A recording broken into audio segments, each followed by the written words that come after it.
الحمد لله رب العالمين والصلاة والسلام على أشرف الأنبياء والمرسلين أما بعد فأعوذ بالله من الشيطان الرجيم بسم الله الرحمن الرحيم فانظر كيف كان عاقبة مكرهم أنا دمرناهم وقومهم أجمعين۔ پھر آپ دیکھیں کہ ان کی چال کا انجام کیسا ہوا۔ بلا شبہ ہم نے ان کو اور ان کی ساری قوم کو تباہ و برباد کر دیا۔ سورۃ النمل اور 19ویں پارے کی آخری آیات کا درس جاری ہے۔ اس سے قبل اللہ تعالیٰ نے حضرت صالح علیہ السلام اور ان کی قوم سمود کا تذکرہ کیا ہے۔ جب حضرت صالح علیہ السلام نے اپنی قوم کو اسلام اور توحید اور ایک اللہ کی دعوت دینا شروع کی تو وہ کہنے لگے کہ ہم رات کے وقت ان کے گھر پر حملہ کریں گے اور ان کے وارثین سے کہیں گے کہ جب ان کی ہلاکت ہوئی ہم یہاں موجود نہ تھے۔ تو پھر اللہ تعالیٰ نے کہا کہ ایک چال تو وہ چلنے والے ہیں اور ایک تدبیر اللہ کی ہے، اور جو تدبیر اللہ کی تھی اس کے بارے میں وہ جانتے بھی نہ تھے۔ اور پھر اللہ تعالیٰ نے نبی صلی اللہ علیہ وسلم کو مخاطب ہو کر فرمایا کہ بس آپ دیکھ لیں کہ ان کی چال کا، ان کے برے انجام کا کیا حال ہوا۔ یہ جو بھی چال چلتے تھے اللہ نے ان کے ساتھ وہ کیا جس کے بارے میں ان کو سمجھ تک نہ تھی۔ پھر اللہ نے اس ساری قوم کو تباہ و برباد کیا۔ فَتِلْكَ بُيُوتُهُمْ خَاوِيَةً بِمَا ظَلَمُوا، بس یہ ہے ان کے گھر اجڑے ہوئے ویران۔ إِنَّ فِي ذَلِكَ لَآيَةً لِقَوْمٍ يَعْلَمُونَ، اس لیے کہ یہ ظلم کرنے والے تھے اور اس میں ایک بہت بڑی نشانی ہے جو لوگ علم رکھتے ہیں۔ پھر اللہ نے کہا یہی قوم سمود کی بستی ہے جہاں وہ اپنے بڑے بڑے عالی شان گھر بنا کر رہا کرتے تھے۔ بس آپ دیکھ لیں کہ ان کے گھروں کی ویرانی ہے۔ یہ اجڑے ہوئے گھر اس بات کی علامت ہے کہ یہاں ایک قوم آباد تھی جن کو اپنے اوپر بڑا ہی مان تھا، لیکن پھر اللہ تعالیٰ نے ان کو عبرت کا نشان بنایا۔ اور یہ عبرت کا نشان ہم سب کے لیے ہے کہ قوم سمود کا بدترین انجام ہمیں یہ بتاتا ہے کہ جب بھی کوئی قوم مل کر کسی پیغمبر کی تکذیب کرتی ہے اور اس کی دعوت کو جھٹلاتی ہے تو پھر اللہ کی طرف سے بڑی سخت پکڑ آتی ہے۔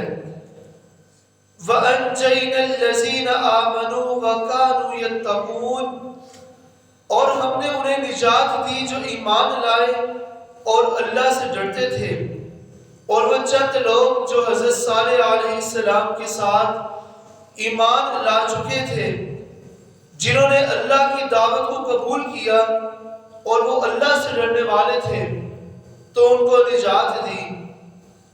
وَلُوطًا إِذْ قَالَ لِقَوْمِهِ أَتَأْتُونَ الْفَاحِشَةَ وَأَنْتُمْ تُبْصِرُونَ، اور لوط علیہ السلام کی قوم کو یاد کریں جب انہوں نے اپنی قوم سے کہا کہ کیا تم یہ بے حیائی بدکاری کرتے ہو جبکہ تم دیکھتے ہو کہ یہ تو بے حیائی ہے، یعنی کہ فحاشی ہے۔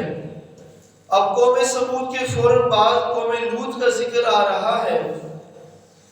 حضرت لوط علیہ السلام کی قوم کی خرابی پیچھے سورۃ الشعراء میں اس کا ذکر تفصیل کے ساتھ گزرا ہے۔ یہ لوگ ہم جنس پرست تھے، مرد اپنی خواہش کو مرد کے ساتھ پورا کرتا تھا، جبکہ یہ اخلاقی اور معاشرتی برائی تھی اور عین انسان کی فطرت، اس کے مزاج اور اس کی طبیعت کے خلاف ہے. اور اللہ تعالیٰ نے لوط علیہ السلام کے ذریعے اس قوم کو سمجھایا، ان کو باز رہنے کی تلقین کی، لیکن وہ اپنی اس بے حیائی اور فحاشی پر قائم رہے. أَإِنَّكُمْ لَتَأْتُونَ الرِّجَالَ شَهْوَةً مِّن دُونِ النِّسَاءِ، کیا تم اپنی شہوت کو عورتوں سے ہٹ کر مردوں کے ساتھ پورا کرتے ہو؟ یعنی کہ اللہ نے تو تمہاری بیویاں بنائی تھیں، لیکن تم دوبارہ مردوں کا رخ کرنے والے ہو. بل انتم قوم تجہلون، بلکہ تم تو نادان لوگ ہو.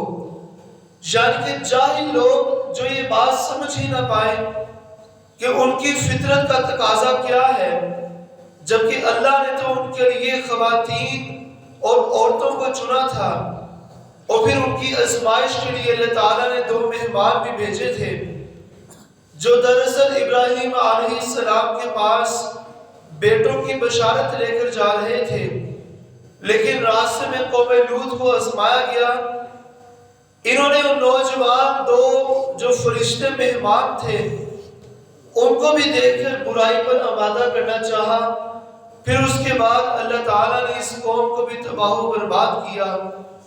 قوم سمود ہو، قوم لوط ہو، یا پھر قوم عاد کا تذکرہ ہو، جب بھی کسی پیغمبر کی امت سرکشی کرتی ہے، حد سے تجاوز کرتی ہے، تو پھر گویا اللہ کا عذاب ان پر آ گرتا ہے. تو لہٰذا ہر ممکن کوشش کی جائے کہ ان تمام برائیوں سے بچا جائے جو سابقہ اقوام کے اندر موجود تھیں. آج معاشرے کی بدحالی ہے.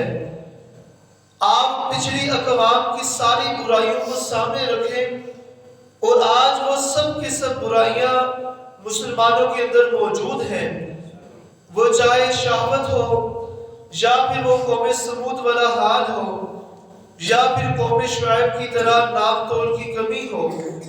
ہر چیز کے اندر نافرمانی عام ہے. اللہ تعالیٰ سے دعا ہے کہ اللہ تعالیٰ ہمیں خالص اللہ اور اس کے پیغمبر کی تعلیمات پر عمل پیرا ہونے کی توفیق عطا فرمائے. آمین. وآخر دعوانا ان الحمد للہ رب العالمین.